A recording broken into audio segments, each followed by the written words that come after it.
The gray autumn day was slowly fading outside the windows of the Esperanza Private Clinic in downtown Lima. Rain drummed monotonously on the eaves, providing an unsettling accompaniment to the ticking of the wall clock in Dr. Alejandro Sierra's office. Amaryllis Urquiza sat in a leather chair, clutching her husband's palm tightly. Her fingers were cold and her heart was beating so hard that the pounding seemed to drown out all other sounds in the office. Esteban looked unaccustomedly pale in his impeccably pressed white robe. He couldn't bring himself to look at his colleague sitting across from him at the massive oak desk. Dr. Sierra slowly opened the blue folder containing his test results, and the simple gesture seemed excruciatingly long to Amaryllis. "I've received all of your test results, Esteban," the urologist began, adjusting his thin, metal-rimmed glasses. "And unfortunately, the news is not the most pleasant." Amaryllis felt her husband's hand tense in her palm. In 15 years of marriage, she had learned to read his every movement, his every breath. Right now, his whole body felt petrified. "Speak plainly, Alejandro." Esteban's voice sounded hoarse, as if from a parched throat.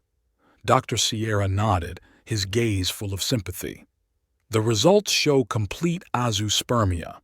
That means that—" "I know what that means," Esteban interrupted him sharply. "I'm a doctor, too." Amaryllis closed her eyes. That word, azoospermia, fell like a stone between them. A complete inability to have children, the final verdict on all their hopes, all their plans, all their dreams of having a family of their own.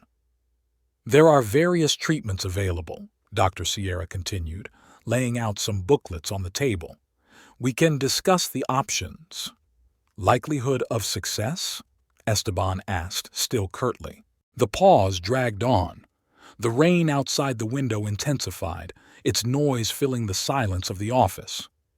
"In your case, given all the indicators, very low, practically zero." Amaryllis felt her husband release his hand from her palm.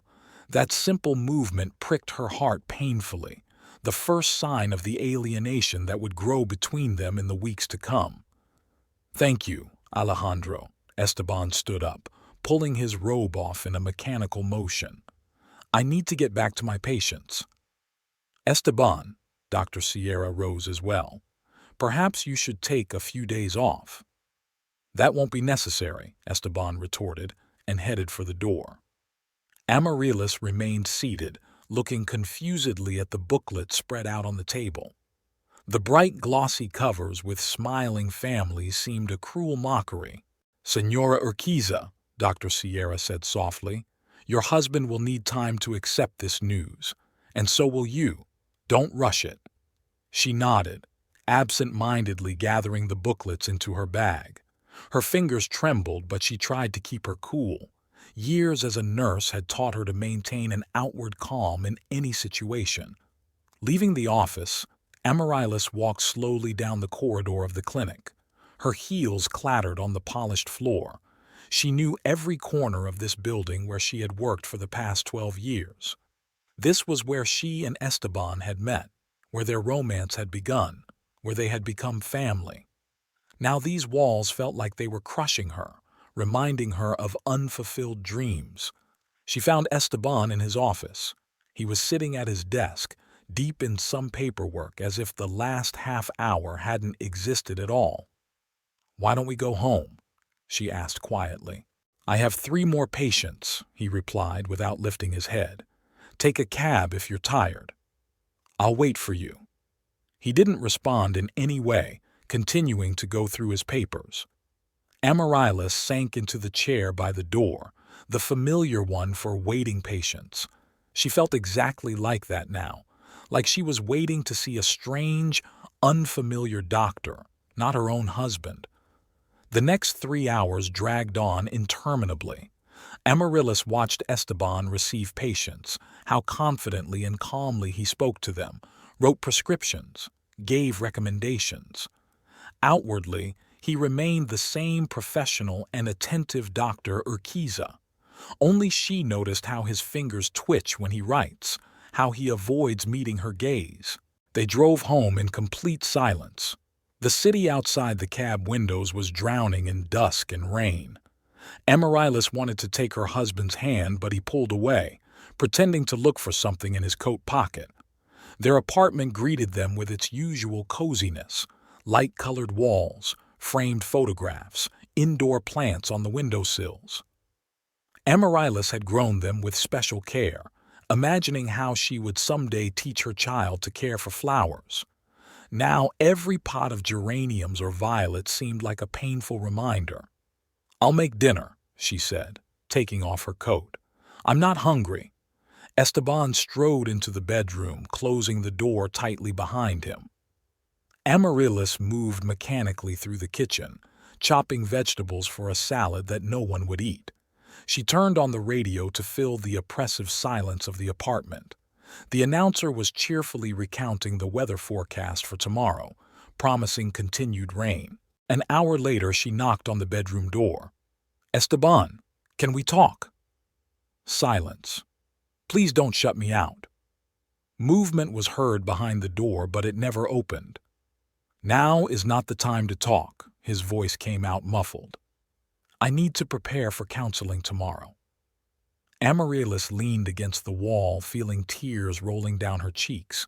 She had held on for so long, trying to be strong for her husband. But now, as that closed door grew between them, the strength left her. She went to bed in the living room on the couch, for the first time in all the years of their marriage. All night she listened to the sounds from the bedroom: the creaking of a chair, the rustling of papers, muffled footsteps.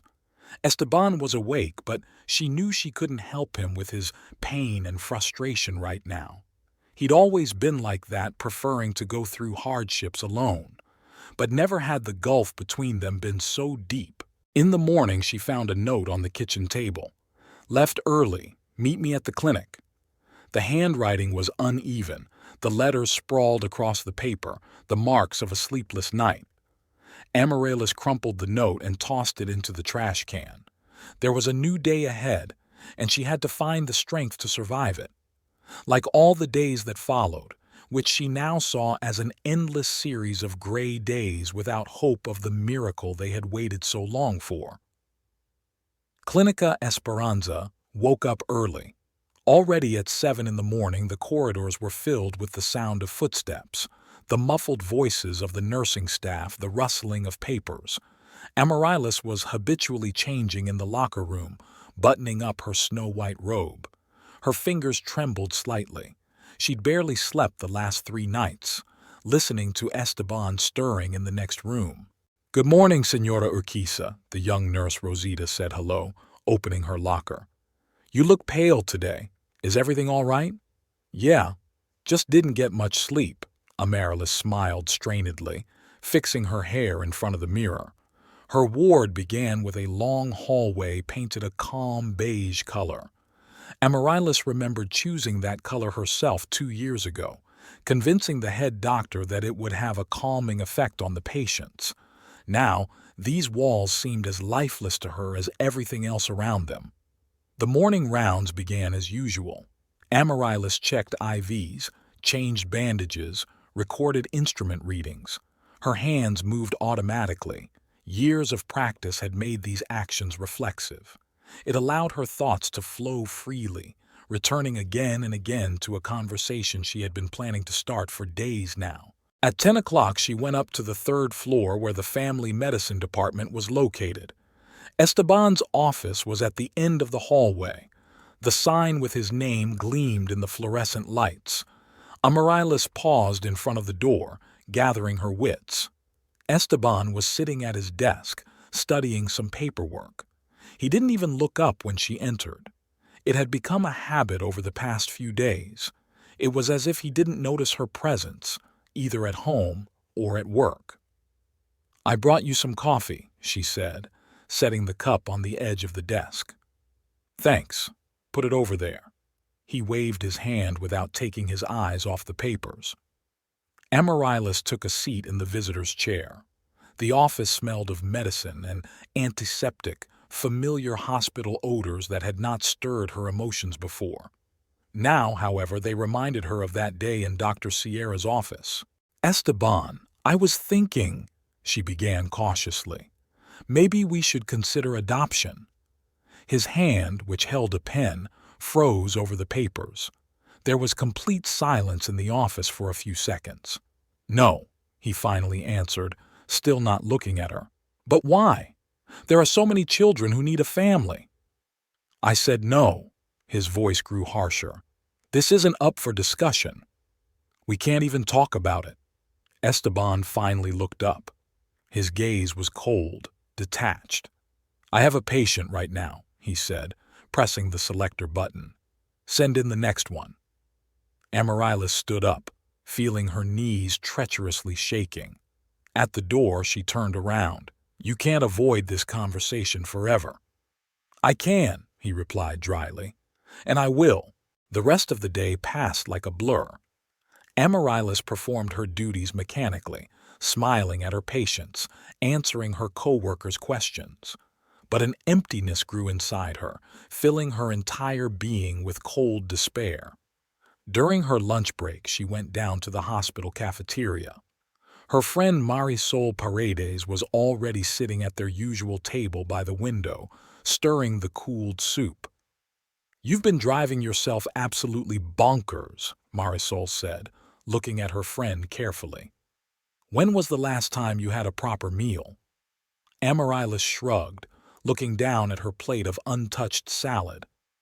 "I tried to talk to him about adoption," she said quietly.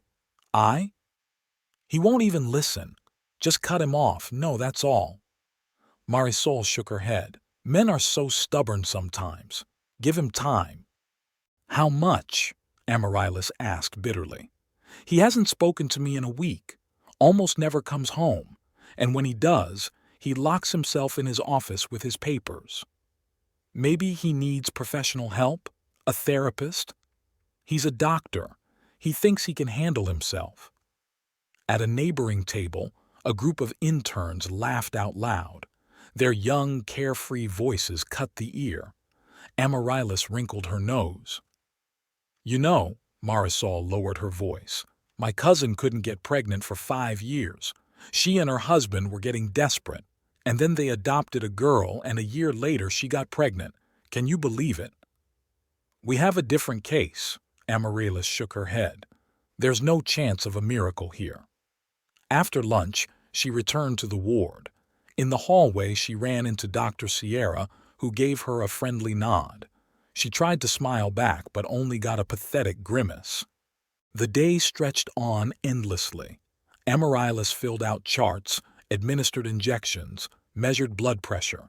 Each action required effort, as if she were moving underwater. At 5 o'clock, when her shift was over, she went up to her husband's ward. His office was empty. "Dr. Urquiza left an hour ago," the nurse informed her. "Said he had an important appointment." The house was dark and cold. Amaryllis turned on the light, mechanically straightened the curtains, watered the flowers on the windowsill. Every movement was difficult, as if her body were filled with lead. She prepared dinner, set it out for 2, and sat down to wait. The clock struck 11 when the lock of the front door clicked. Esteban came in, taking off his coat as he went. He smelled of tobacco, so he was smoking again, even though he'd quit 3 years ago. "Where have you been?" Amaryllis asked. "Working," he answered briefly, walking past her into the bathroom. "The clinic said you left at 5. The sound of the water drowned out her words, or he pretended not to hear. When he emerged from the bathroom, his gaze slid to the set table. "I'm not hungry," he said, heading for the bedroom. "Don't wait up for me." The door closed, leaving Amaryllis alone in the kitchen. She looked at the dinner that had gone cold, the 2 appliances, the candles she never lit, gathered everything into the trash can, washed the dishes thoroughly, wiped down the table. Every movement was slow, deliberate, as if in these simple actions she were trying to find a foothold so that she would not fall apart. That night she lay down again in the living room. From the bedroom came the muffled sound of the television. Esteban watched the news, as he had done every night for the last 15 years of their marriage. That familiar sound now seemed a mockery of their old life, of all they had lost in one short morning in Dr. Sierra's office. Amaryllis sat in the hospital cafeteria, absent-mindedly stirring her long-cooled coffee. The time was nearing the end of her lunch break, but she couldn't bring herself to eat even a bite of the sandwich in front of her. Marisol settled herself across the table, watching her friend anxiously. "You've lost weight," Marisol finally said, breaking the lingering silence. "And those circles under your eyes. How long has it been since you've had a decent night's sleep?" Amaryllis shrugged, continuing to hypnotize the dark surface of the coffee with her gaze. 2 weeks. 3. I've stopped counting." "And Esteban?" "Esteban, what?" The bitterness in Amaryllis's voice was almost palpable. "He lives at work now. Comes in past midnight, leaves before dawn. I'm not even sure if he eats anything." Marisol shook her head, pushing her empty plate away. "This can't go on forever. You have to do something about it." "What exactly?" Amaryllis finally looked up at her friend. "He won't talk, won't answer my messages. I left a note yesterday asking him to have dinner together. He didn't even read it. It's still sitting on the kitchen table." Marisol tapped her fingernail thoughtfully on the table, her bright red manicure contrasting sharply with the white surface of the countertop. "You know, maybe the problem is that you're waiting until he's ready to talk, and you need to do things differently." "What do you mean?" "Well, for one, why don't you—" Marisol lowered her voice, leaning closer. "Not try to get his attention in other ways. You're a beautiful woman, Amaryllis, but for the last month you've been walking around like a ghost, pale, unmade, in that baggy robe." Amaryllis tugged at the hem of the white robe. "What's that got to do with it?" "Because sometimes men need to be reminded how beautiful their wife is. Go to the salon, update your closet. Maybe that will make him finally notice you." Amaryllis wanted to object, but something in her friend's words stuck with her. When was the last time she had really cared about her appearance? When had she bought herself new clothes? It was like everything had stopped after that conversation in Dr. Sierra's office. "Do you think this will help?" "I don't know," Marisol answered honestly, "but it certainly won't make it worse. Besides, it'll make you feel better yourself." After work, Amaryllis walked into the mall for the first time in a long time. The brightly colored windows and bustling people made her uncomfortable. She was too used to the hospital's silence and muted colors. But she forced herself to enter her favorite clothing store, where she had often bought things before. The saleswoman helped her pick out a few dresses. Amaryllis stood in front of the mirror in the fitting room for a long time, looking at her reflection. Marisol was right. She had indeed lost weight. The dark blue dress that would have fit her perfectly before was now hanging out on her. But the black one, with the slinky neckline, looked good. She bought it, adding new shoes and lipstick to the purchase. At home, Amaryllis took a bath, taking time to groom herself for the first time in many days. She applied a mask to her face, styled her hair, painted her nails. She put on the new dress, shoes, and earrings Esteban had given her for her last birthday. The clock read 11 p.m. when she heard the sound of the key in the lock. Esteban entered, as usual, without turning on the light in the hallway. Amaryllis stood in the doorway of the kitchen where a soft light was burning. "I've made dinner," she said. Esteban froze, as if only now noticing her presence. His gaze slid down her figure, lingering on the unfamiliar dress, but no emotion was reflected in his eyes. "I ate at the clinic," he said dryly, walking past her into the bedroom. Amaryllis remained standing, feeling her knees trembling treacherously in her high heels. 2 plates of untouched food were cooling on the table, the candle in the center of the table burning out. The next day, she dressed up for work again. She did her makeup, styled her hair. People in the department looked at her. Many of her colleagues were used to seeing her pale and lacking makeup lately. Someone even complimented her. But the one person whose attention she was seeking seemed not to notice the change at all. "It's hopeless," she told Marisol after a week of such attempts. "He just doesn't want to see me. None. Not beautiful, not caring, not anything." They were sitting in Marisol's favorite coffee shop after work. Amaryllis had already changed into her usual jeans and sweater, wiping off her makeup. All her efforts seemed silly and pointless now. "You know what the worst part is?" she continued, twirling a cup of cool tea in her hands. "I'm starting to get used to this emptiness in the house, to its silence, to sleeping alone in the living room. It's like it's the new normal." Marisol reached across the table, squeezing her friend's palm. "Maybe you should see a marriage counselor." Amaryllis grinned bitterly. "He's a doctor, Marisol. He thinks professional help is a sign of weakness. Besides, therapy requires the willingness of both partners, and it's like he's already made up his mind." "What are you going to do?" "I don't know." Amaryllis shook her head. "Just keep living, work, breathe. What else is there to do?" That evening she was alone in their apartment again. She took the new dress she'd bought with so much hope off the rack, put it away in the far corner of the closet, pulled out her old pajamas, soft and comfortable. Sitting down on the couch, she turned on the television just to avoid hearing the crushing silence. At midnight, she heard the front door open. Esteban walked past the living room without even glancing in her direction. A few minutes later, the muffled sounds of the news came from the bedroom, his evening ritual, the only thing that remained unchanged. Amaryllis lay in the dark, staring up at the ceiling. Somewhere out there, beyond the wall, was the man she had loved for 15 years. Who knew every feature of her face, every habit, every dream? There was more distance between them now than just the bedroom wall, a gap she couldn't reach across, no matter how hard she tried. The morning meeting at the Esperanza Clinic began as usual, at 8 o'clock sharp. The chief physician, Dr. Ramirez, stood in front of the assembled staff going over some papers. Amaryllis sat in the last row, writing something down in a notebook.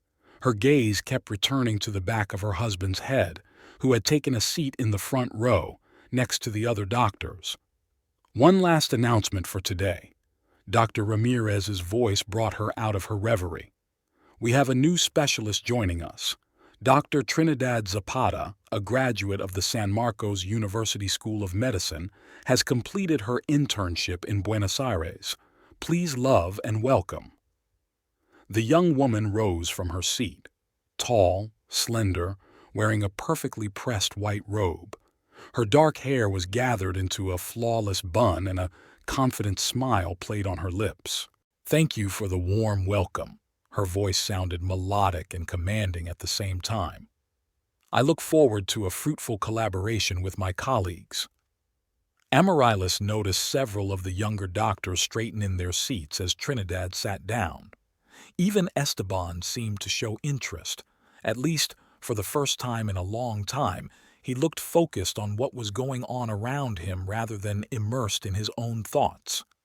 After the meeting, the corridors filled with the usual bustle. Amaryllis was lingering, gathering her notes, when she heard Marisol's voice.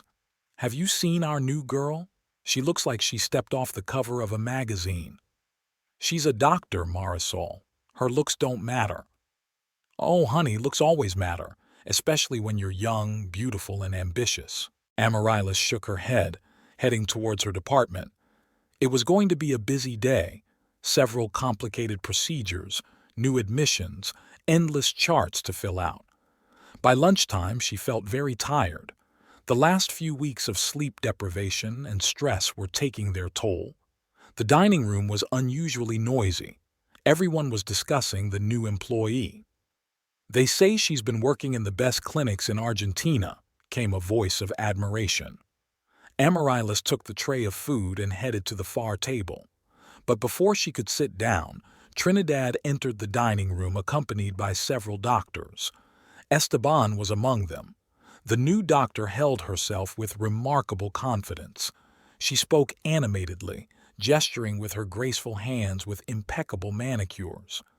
The men listened attentively, nodding in agreement from time to time. Dr. Urquiza, Trinidad's voice sounded unexpectedly close. I was just telling you about a new technique I've been studying in Buenos Aires. I think you'll find it interesting. Esteban looked up from his plate. For the first time in many days, Amaryllis saw a glimmer of interest on his face. Yes, of course, he replied. Perhaps we can discuss it after lunch in my office. Trinidad smiled, and there was something predatory in that smile. I'd love to. Amaryllis felt her heart clench. She hastily stood up, leaving her lunch untouched, and left the dining room. The next few days turned into sheer torture. Everywhere she went, she ran into Trinidad. The new doctor seemed to be everywhere at once, counseling patients, participating in rounds, giving presentations on new treatments. But worst of all was the way she held her own with Esteban. The constant counseling, the professional discussions, the casual touches, it all looked impeccably correct from the outside, but Amaryllis sensed an undertone. You're exaggerating, Marisol said when Amaryllis shared her observations.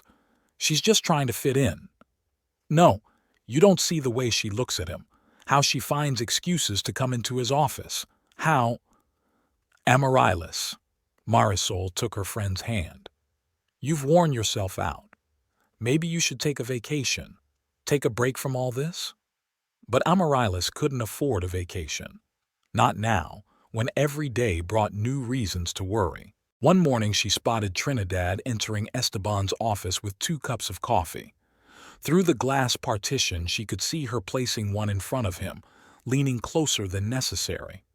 As Esteban lifts his head and, for the first time in weeks, smiles. Another time she heard them talking in the hallway. Trinidad was telling some story from her practice in Argentina, and Esteban listened with a genuine interest she hadn't shown in anything, or anyone, in a long time. Dr. Urquiza, Trinidad's voice was honeyed. You simply must attend next month's conference. I'll be giving a presentation on new approaches in family medicine. Sure, it would be interesting to hear, Esteban replied. Amaryllis stood around the corner, clutching a folder of case histories in her hands. She had tried to talk to her husband about it in the evening. I see you found common ground with your new colleague, she began cautiously. Esteban didn't even look up from his laptop. Dr. Zapata is a competent specialist with interesting ideas. Is that all? What else? An irritated note appeared in his voice. Is there something you want to say? No, nothing, Amaryllis snapped back. It's just, she spends a lot of time in your office. We're discussing work matters. Is that a problem? No, of course not. But it was a problem. Every day, Amaryllis felt more acutely the way Trinidad was taking up more and more space in her husband's life. Professional counseling sessions dragged on late into the evening. Lunches together were becoming a regular occurrence. Most importantly, Esteban seemed to come alive in the presence of his new colleague. One day, Amaryllis stayed late at the clinic, filling out paperwork. As she passed by her husband's office, she heard laughter. Esteban's deep, sincere laughter, which she had not heard for many weeks. He was laughing at some joke Trinidad had made. Amaryllis hurried away, feeling the treacherous stinging in her eyes. At home, she stood under the hot shower for a long time, letting the water wash away the unsolicited tears. Then she lay awake in the living room, listening to the footsteps of her husband, who had returned past midnight. The October sun shone brightly down the corridors of the Esperanza Clinic, creating a deceptively cheerful atmosphere. Amaryllis was walking down the 3rd floor, clutching the files of case histories to her chest, when she heard the familiar laughter coming from her husband's office. She slowed her step, peering through the glass partition. Trinidad sat on the edge of Esteban's desk, casually tucking her leg over her foot. Her impeccably ironed robe was slightly pulled up, exposing her knee. She was talking passionately about something, gesticulating vigorously, and Esteban listened to her with a smile Amaryllis hadn't seen in weeks. "Oh, Senora Urquiza!" Trinidad spotted her and waved her hand through the glass with exaggerated friendliness. "You are welcome to join us. I'm just telling your husband about a new rehabilitation technique." Amaryllis shook her head. "I apologize. I have patience." She hurried further down the corridor, but was in time to notice Trinidad leaning even closer to Esteban, as if about to share a secret. In the treatment room, Amaryllis couldn't concentrate. Twice she'd almost mixed up patient charts. Once she'd almost administered the wrong dosage of medication. Her hands, usually so confident, were shaking today. "Senora Urquiza, are you all right?" the young nurse Rosita asked, noticing her dropping the syringe for the third time. "Yeah, just tired a little." During the lunch break, Amaryllis went down to the dining room later than usual, hoping to avoid seeing her husband and his new co-worker. But they were still there. Trinidad was discussing something heatedly with a group of doctors, Esteban among them, of course. She touched his arm now and then, emphasizing important points in the conversation. "Dr. Urquiza, you simply must attend this conference." Trinidad's voice echoed throughout the dining room. "Your expertise would be invaluable. Plus, there will be specialists from the leading clinics in South America there." Esteban nodded. "You may be right. Shall we discuss the details later in my office?" "With pleasure. I'll bring the materials over after 5. Amaryllis set the tray on an empty table in the corner. A bite didn't fit in her throat. She mechanically stirred the soup, watching Trinidad charm everyone around her with his impeccable smile and graceful manners. "I don't like it," Marisol spat in the chair opposite, following the direction of her friend's gaze.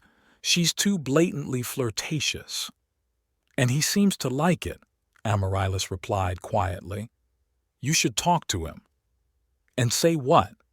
That his young, beautiful co-worker smiles at him too often? That she finds too many excuses to drop by his office? I'll look pathetic and jealous." Better to look pathetic than to lose a husband. In the evening, Amaryllis tried to speak to Esteban. He came home at nearly midnight, smelling faintly of wine.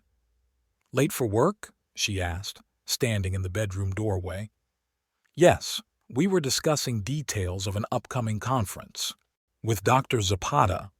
Esteban finally looked up at her. "Yeah, so?" "Nothing. It's just, you spend a lot of time together."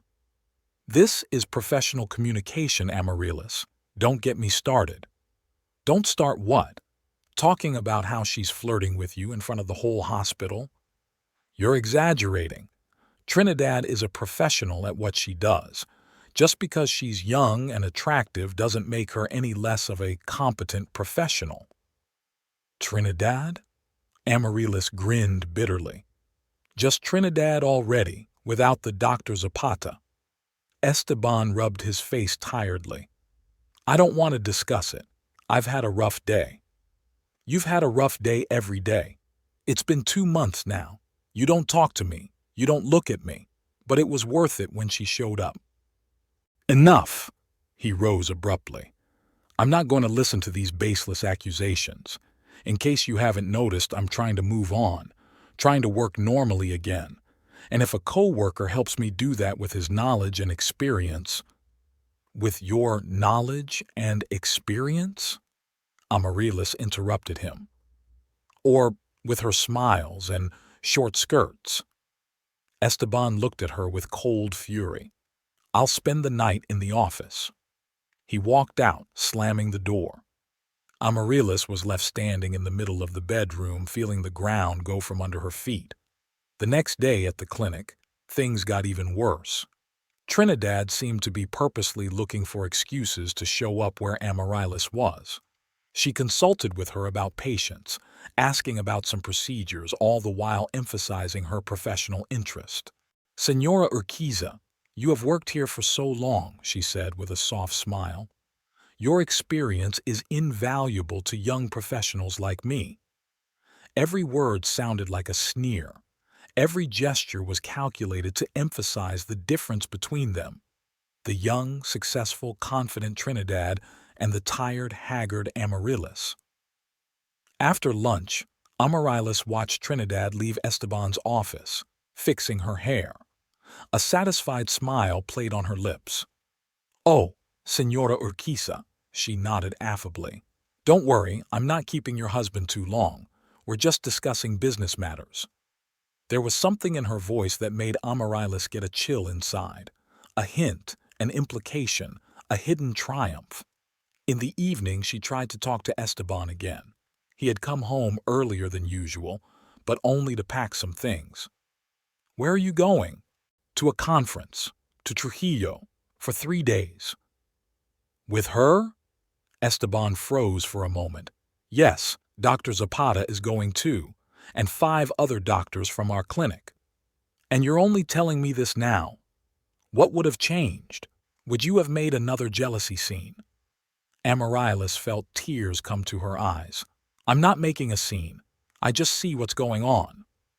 Nothing is going on, he retorted, except that my wife sees a threat where there isn't one.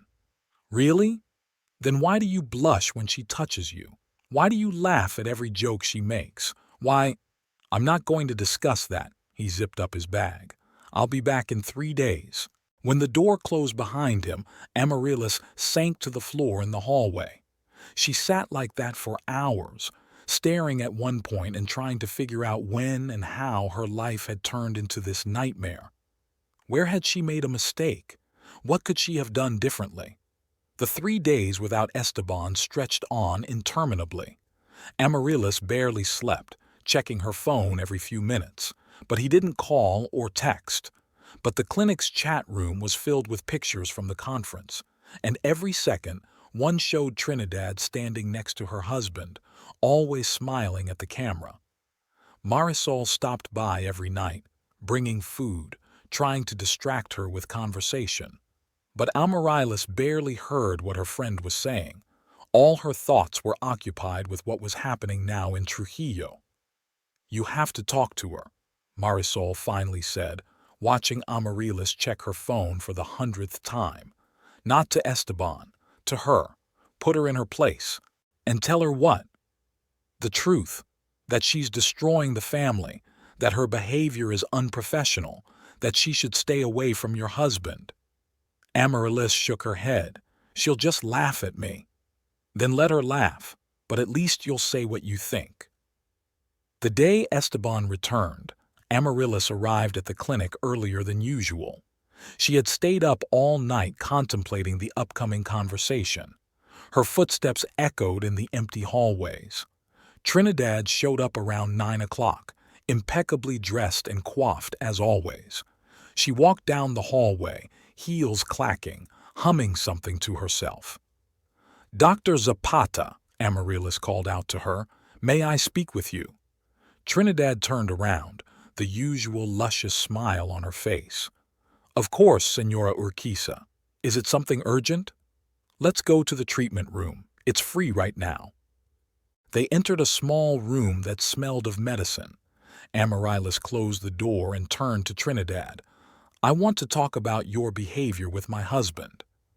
Trinidad's smile grew wider. Oh, you mean about our professional collaboration? Dr. Urquiza is a wonderful specialist. I have learned so much from him during these days at the conference. Stop this spectacle. Amaryllis's voice trembled with restrained emotion. We both know this isn't about professional cooperation. Really? Trinidad raised an eyebrow gracefully. Then what is it about? The way you flirt with him, how you find reasons to touch him, how you look at him. Trinidad laughed, melodiously, but with a note of superiority. Oh, Senora Urquiza, are you jealous? That is so sweet. Sweet? Amaryllis stepped closer. Do you find it sweet to destroy another man's family? Family? Trinidad stopped smiling.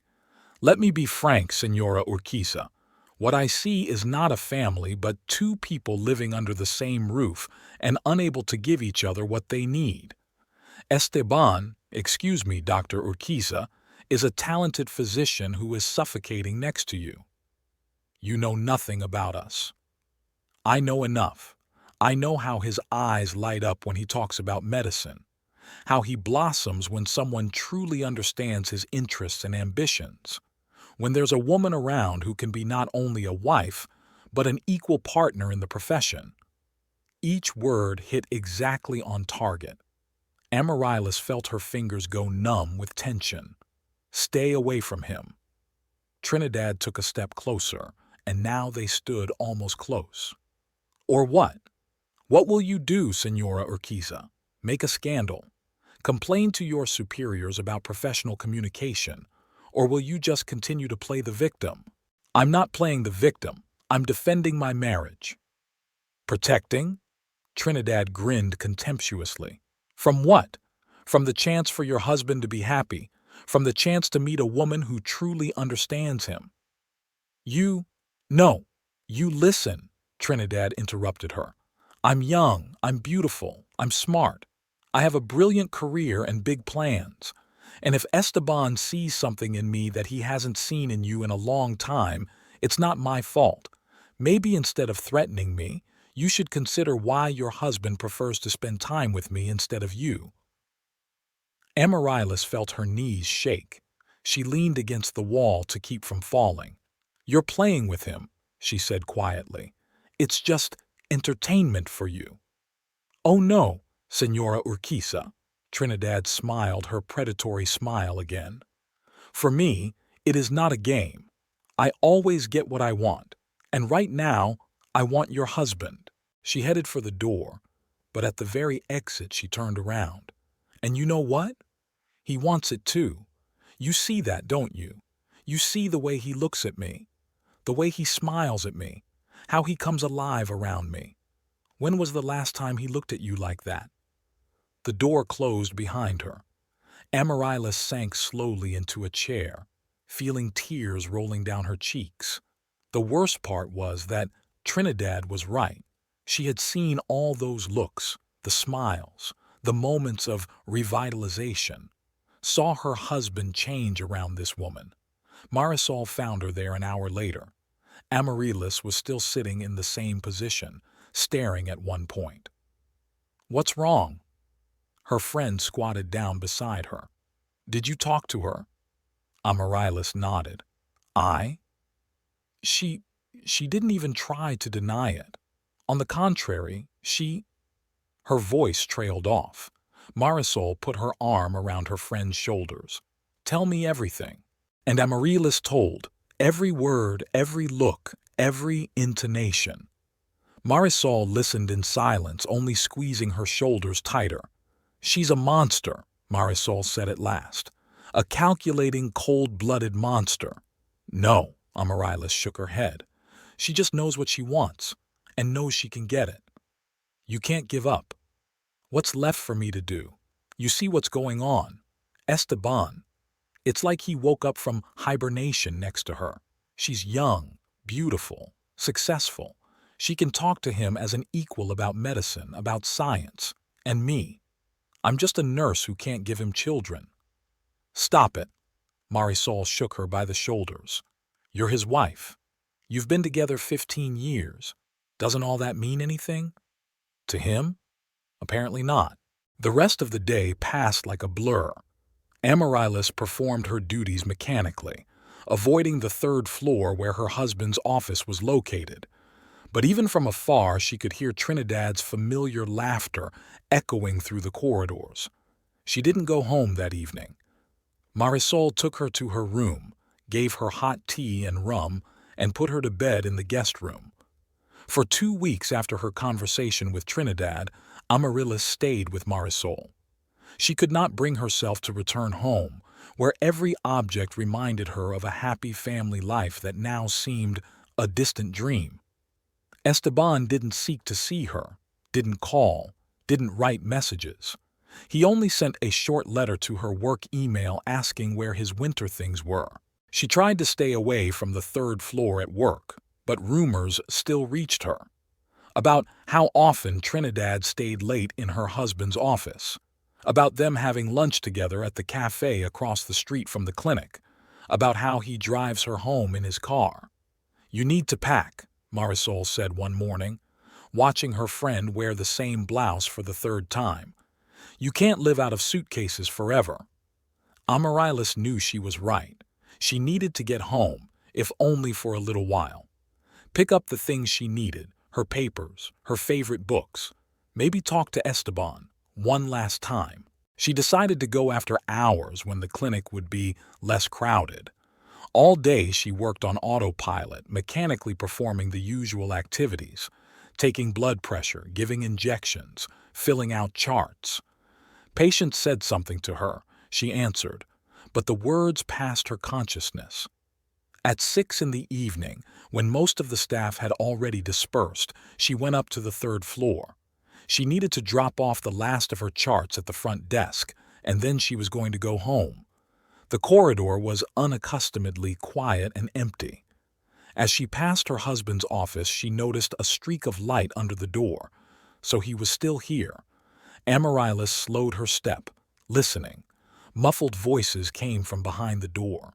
She wasn't going to eavesdrop, wasn't even going to stop. But something in the intonation of those voices made her freeze in place. One definitely belonged to Esteban, the other to Trinidad.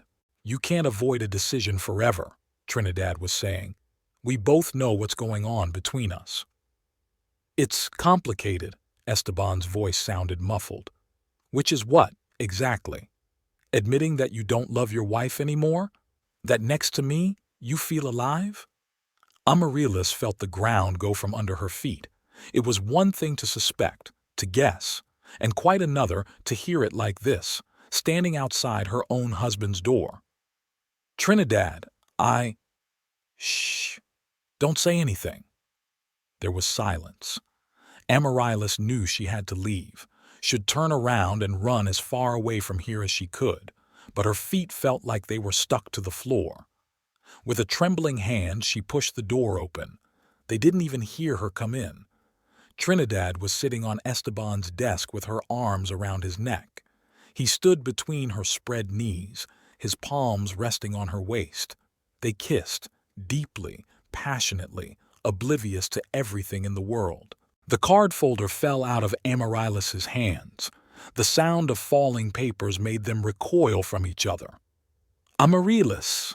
Esteban took a step back, his face pale. Trinidad didn't look embarrassed or guilty. She calmly adjusted her robe, hopped off the table, and smiled her trademark smile. "Oh, Senora Urquiza, that was awkward, wasn't it?" "Awkward?" Amaryllis didn't recognize her own voice. "Awkward." "Amaryllis, listen," Esteban began. "No, you listen." She finally found the ability to move and stepped into the office. 15 years of our marriage, and you're ruining it all for this?" Trinidad laughed. "Oh, let's have no dramas. Your marriage was ruined long before I came along. I just helped Esteban see the truth." "The truth?" Amaryllis turned to her husband. "What truth, Esteban? That you no longer love me, that I am a burden to you, that you need a young mistress to make you feel like a man." "Stop it." His voice sounded tired. "You're only making things worse." "Worse? How much worse?" She felt tears rolling down her cheeks. "I catch my husband making out with another woman in his work office. How can it get worse?" "That's exactly why I said we should meet somewhere else," Trinidad stretched out. "But Esteban is such a workaholic." "Shut up." Amaryllis turned sharply toward her. "Just shut up. You ruined everything. You came here and—" "I didn't destroy anyone." Trinidad stepped closer. "I just showed Esteban that life could be different, that there could be a woman who understood him, who shared his interests, his passion for medicine. A woman beside whom he could be himself, not just the husband of an unhappy barren wife. The slap sounded deafeningly loud in the silence of the office. Trinidad recoiled, pressing her palm to her flushed cheek. "Amaryllis!" Esteban grabbed her arm. "What are you doing?" "What am I doing?" She wrenched her hand away. "What are you doing, Esteban? Allowing this woman insult your wife, silently watching her mock our marriage." "You ruined it yourself," he said quietly. "By your jealousy, your suspicions, your attempts to control my every move." "I was trying to save our marriage." Esteban turned white. "Get out." "What?" "Get out of my office. Out of my life. Just get out." Amaryllis looked at him, at the man she'd loved half her life, the man who had sworn to be with her for better and for worse, who was now standing next to another woman and telling her to get out. "Okay." She bent over slowly, picking up the scattered cards. "I'll leave. But remember this moment, Esteban. Remember how you chose her over your wife." She walked out of the study on unsteady legs. Trinidad's laughter and some soothing words from Esteban could be heard behind her. Amaryllis walked down the hallway, unable to see anything in front of her. Her ears were noisy and her hands were shaking so badly that the cards began to slip out again. Marisol found her in the women's restroom an hour later. Amaryllis was sitting on the floor, leaning against the wall, crying silently. "Let's go home," Marisol said quietly, helping her up. "You'll stay with me as long as it takes." "I don't have a home anymore," Amaryllis whispered. "There's nothing else." A week passed after that evening in Esteban's office. Amaryllis had taken a leave of absence from the clinic, unable to see her husband or his mistress. All day long she lay in Marisol's guest room, mechanically flipping through the TV channels and not taking in anything that was happening on the screen. Her mother's call took her by surprise. The phone vibrated on the nightstand for a long time before Amaryllis found the strength to answer. "Darling," Blanca Mendoza's voice sounded unaccustomedly soft. "Why aren't you answering my messages?" Amaryllis swallowed. "I'm sorry, Mom. I've been busy." "Busy, or hiding from the world at your friend's house." Of course, her mother already knew. In their small Lima neighborhood, news traveled fast. "I'm not hiding," Amaryllis lied. "It's just that I need time." "Time for what? To let that woman finally steal your husband away?" Amaryllis covered her eyes. "Mom, please. No, you listen." Blanca's voice took on a steely note. "Saturday is my birthday. I'm expecting you for dinner, and that's out of the question. I'm not sure I'm ready for a family celebration. Ready or not, you're coming. I'm not going to let my daughter hide like a beaten dog."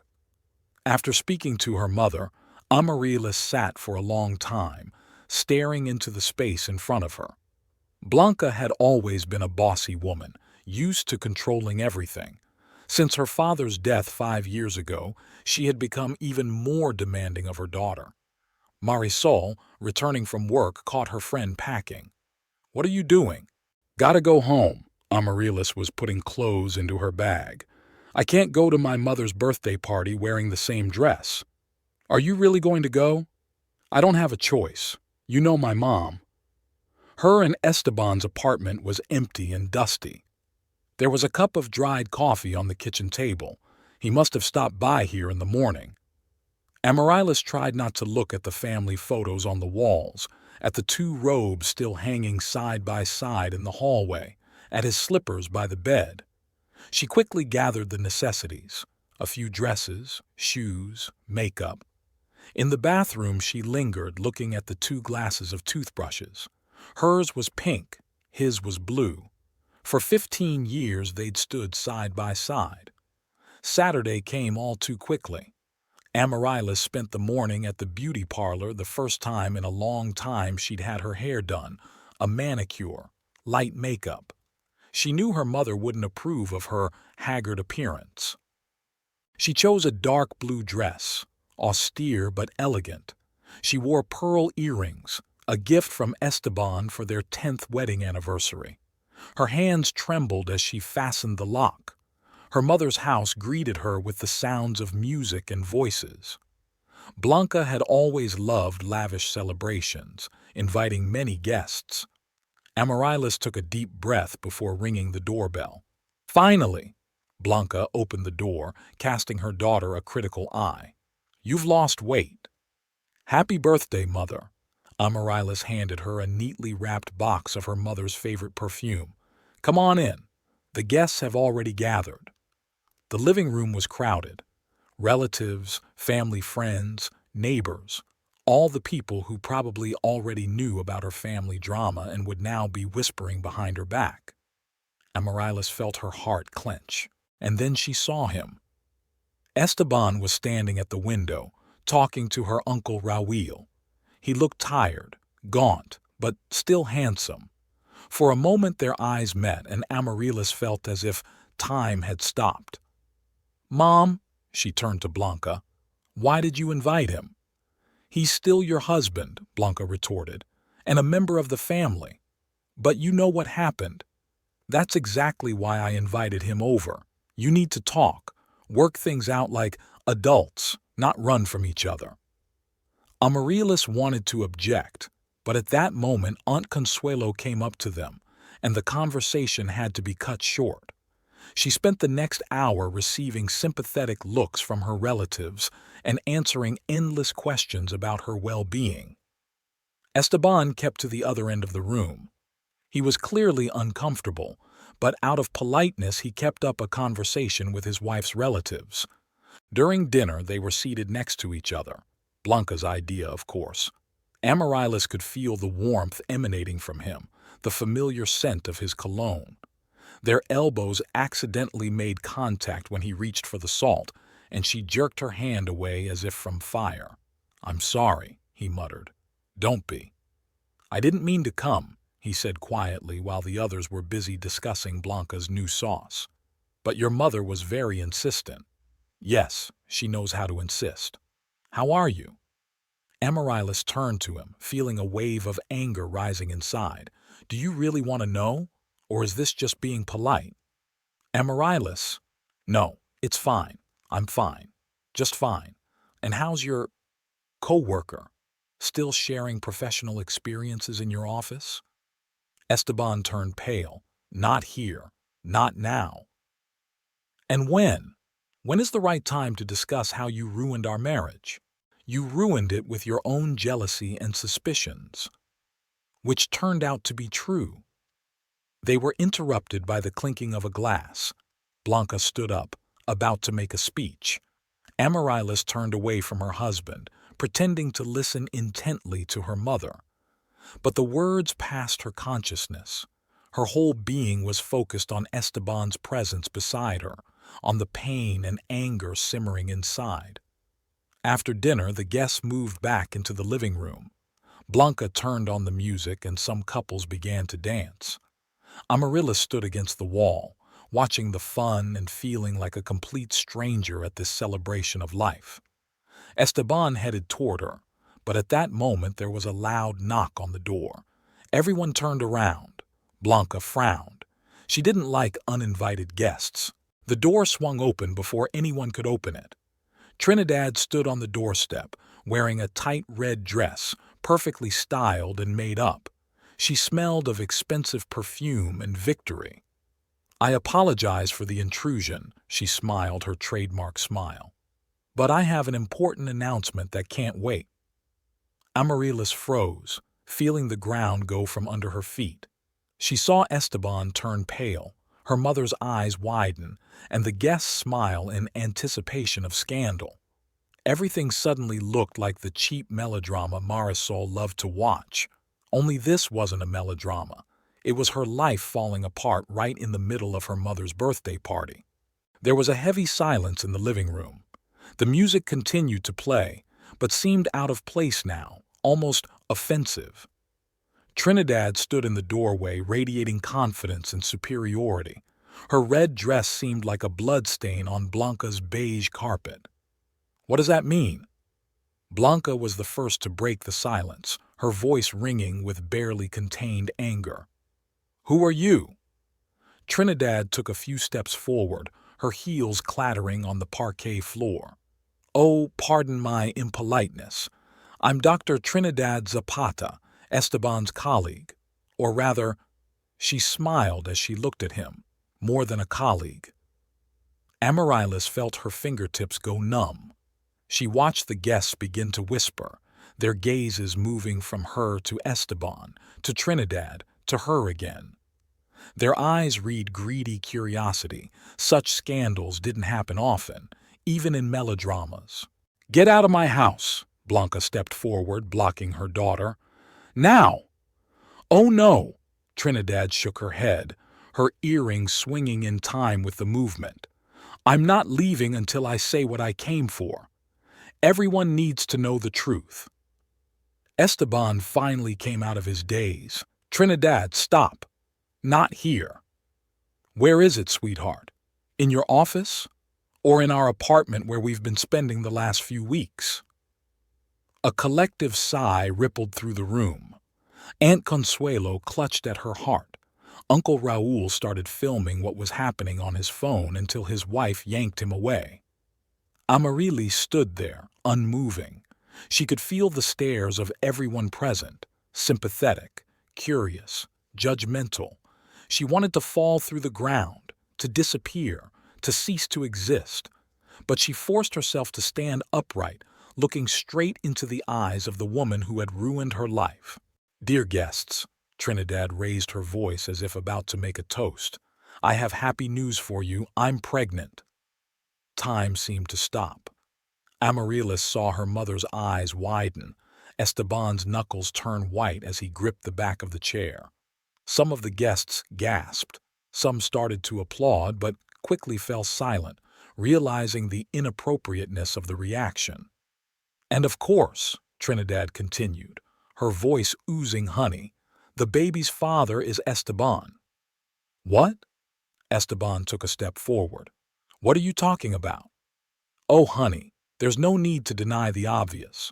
We both know that the last few weeks—" "Shut up." Amaryllis's voice sounded unexpectedly firm. All heads turned toward her. "Excuse me." Trinidad raised a perfectly plucked eyebrow. "I said shut up." Amaryllis walked slowly across the room, stopping right in front of her husband's mistress. "You're lying." "I'm lying? About what exactly? About our meetings with Esteban? About our nights out? Or about the child growing inside me?" "About the child," Amaryllis felt strangely calm, "because Esteban can't have children. Ever. He has complete azoospermia. It's incurable." The silence that came after those words was deafening. Trinidad blinked, her cocky smile wavering. "What?" "You heard?" Amaryllis didn't avert her gaze. "My husband is infertile. We found out 2 months ago. That's why he became depressed. It's why our marriage began to crumble. And it's why you're lying right now." Trinidad staggered, her flawless mask beginning to crack. "No, it's not true." "It is true." Esteban's voice was full of rage. "But I'm really pregnant." Trinidad's voice became hysterical. "Perhaps," Amaryllis shrugged, "but not by my husband. Perhaps we should look for the father among your other patients." Trinidad's face contorted with rage. You have no right to—" "No, it was you who had no right," Amaryllis interrupted her. "Had no right to ruin someone else's marriage. Had no right to lie about being pregnant.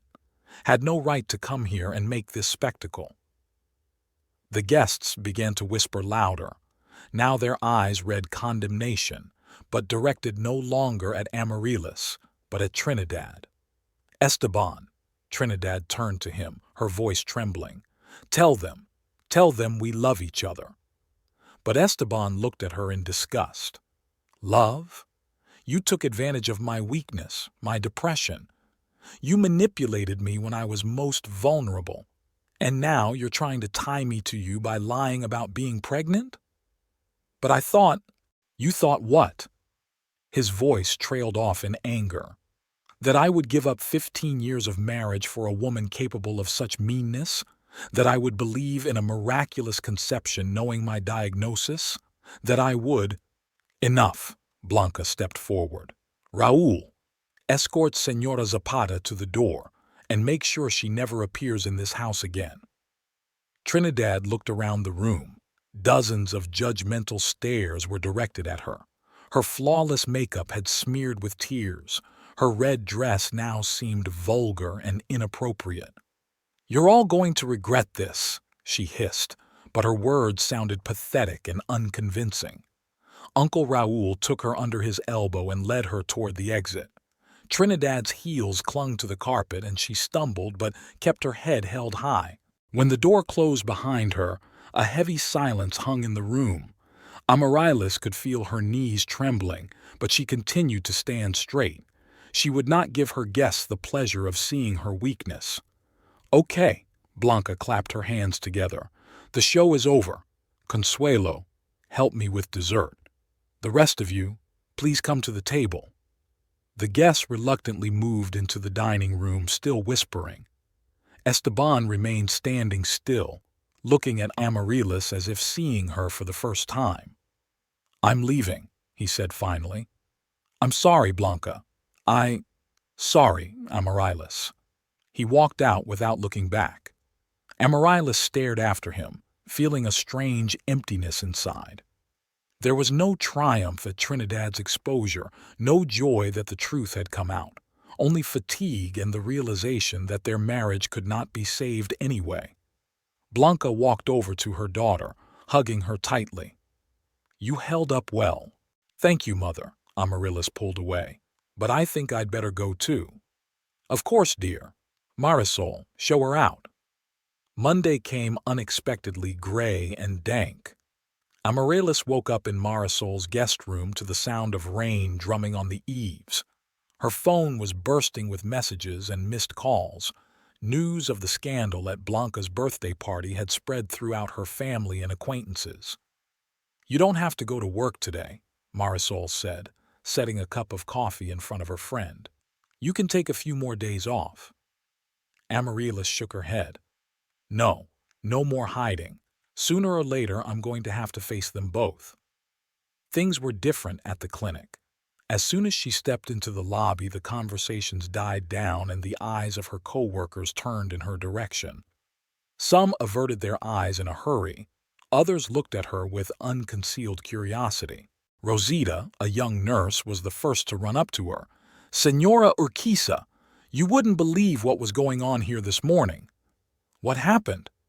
Dr. Zapata threw a tantrum in the resident's room, screaming that she was being slandered, that she was really pregnant.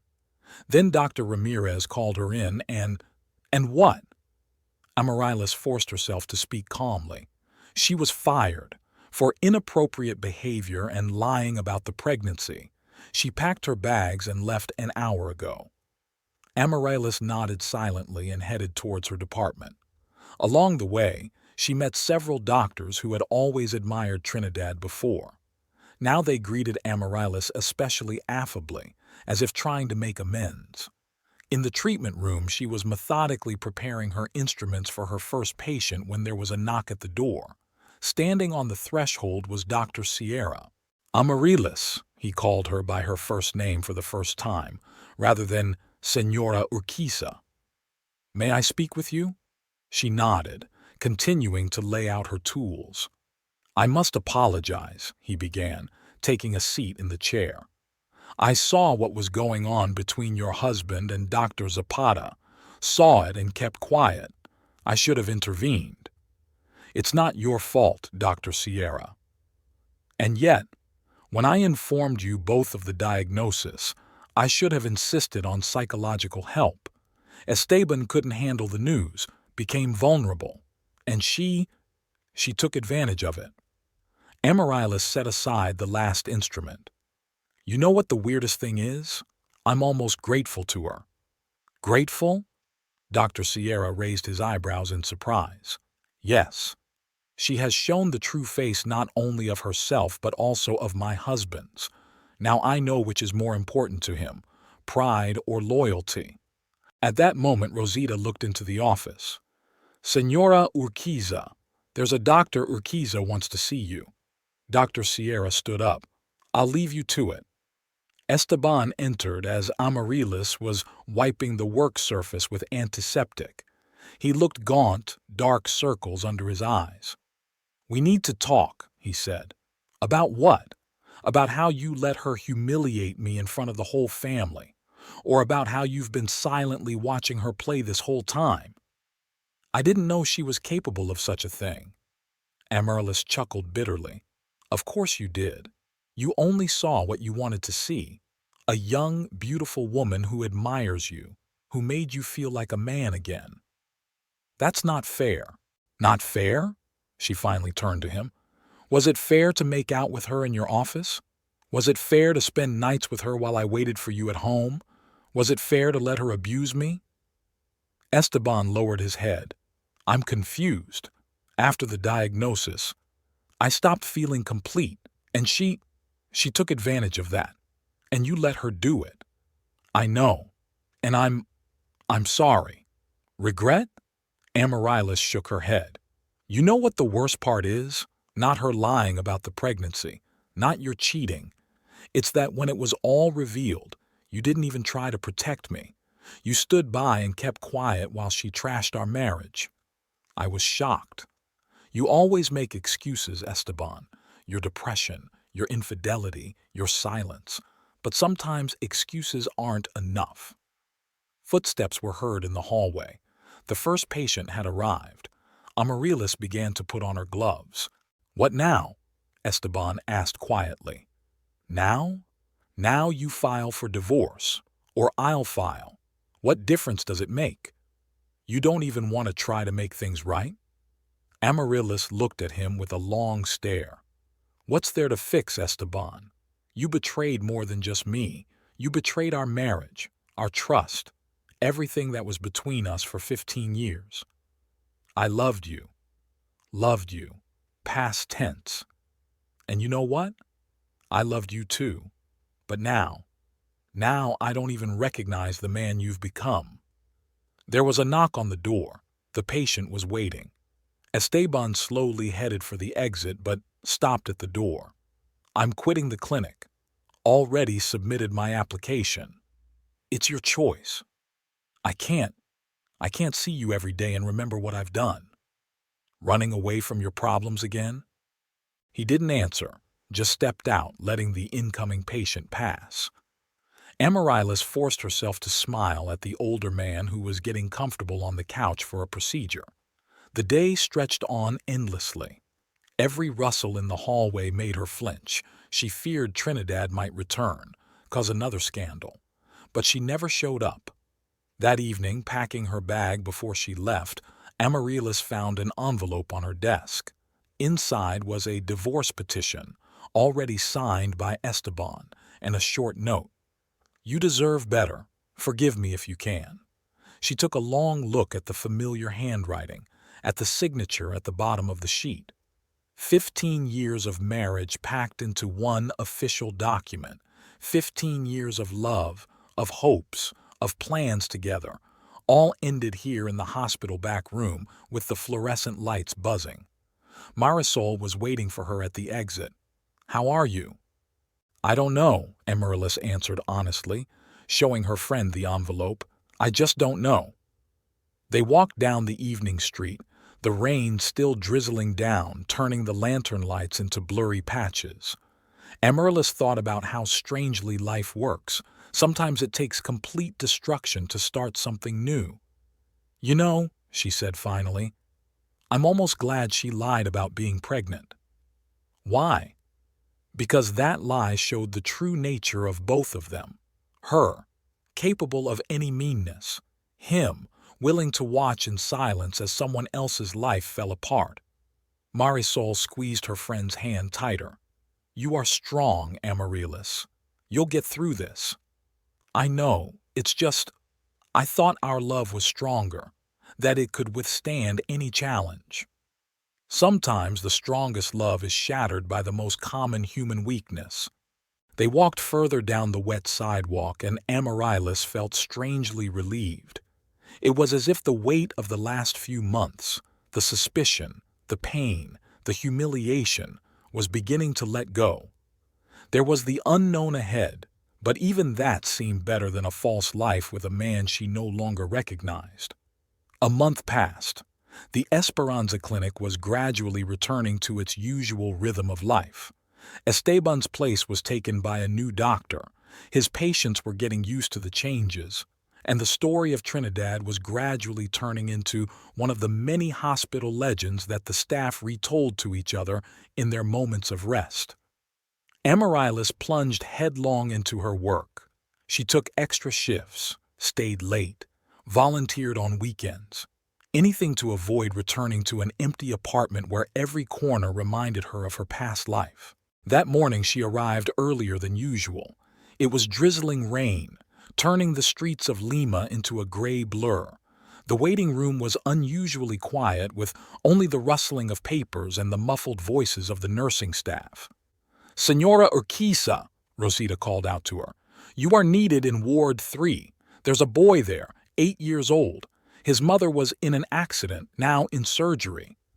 Amaryllis nodded, heading toward the indicated room. There was a child sitting on a plastic chair in the hallway, skinny, dark-haired, with huge, frightened eyes. His school uniform was wrinkled, a dried scratch on his cheek. "Hi," Amaryllis crouched down next to him. "I'm Amaryllis. What's your name?" "Mateo," the boy answered quietly, not looking up. "Have you had breakfast, Mateo?" He shook his head. "Would you like me to get you something from the dining room? We make great scones with chocolate." Mateo shook his head again, then asked quietly, "Is my mom going to die?" Amaryllis's heart clenched. She gently took his small, cold palm in hers. "Our doctors are doing everything they can to help your mom. She's in good hands." "Daddy was in good hands too," the boy whispered. "But he still died." Amaryllis felt her throat constrict. "When did that happen?" "2 years ago. He was sick. Mom said we should stick together now. And now—" His voice shook, and Amaryllis hugged the boy without thinking.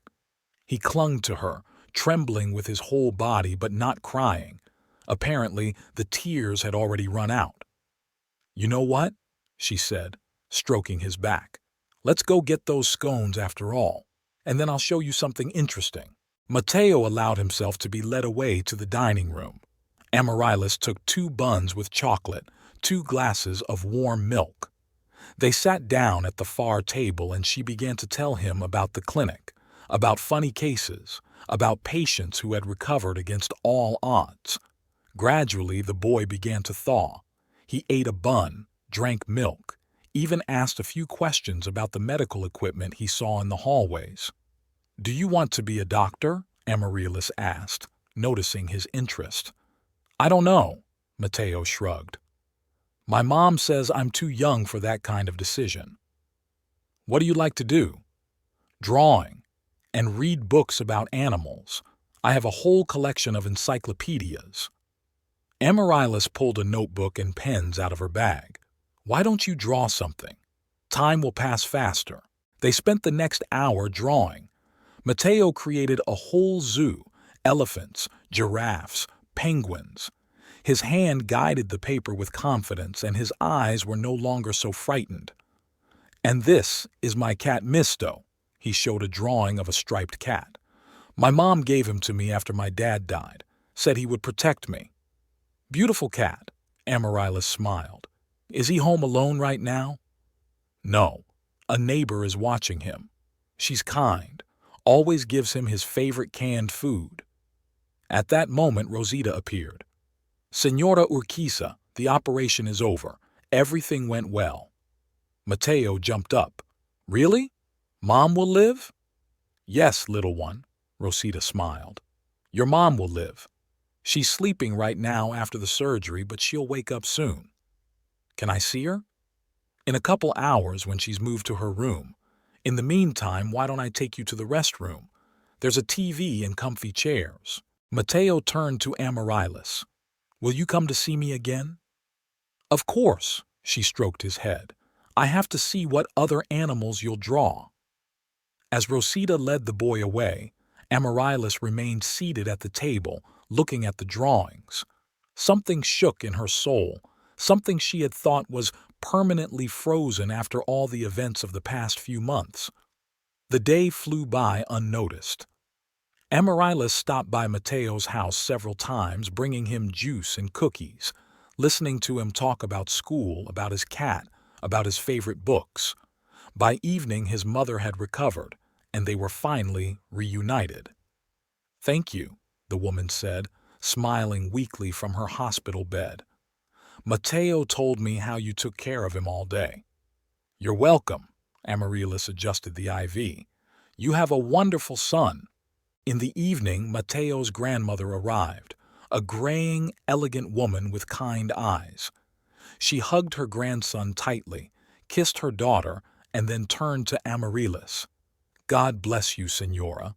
You have been a guardian angel for my grandson on this terrible day." Amaryllis watched them leave, grandmother and grandson holding hands, taking with them a stack of drawings and a promise to visit his mother tomorrow. Something clenched in her chest, a longing for something she never had and would never have again. She went outside. The rain had stopped, and the first stars were peeking through the gaps in the clouds. Amaryllis stood at the entrance to the clinic, feeling tears rolling down her cheeks, the first tears she had felt in weeks. She cried for the boy who had lost his father and nearly lost his mother, about her unfulfilled dreams of motherhood, about life not turning out the way she'd planned it.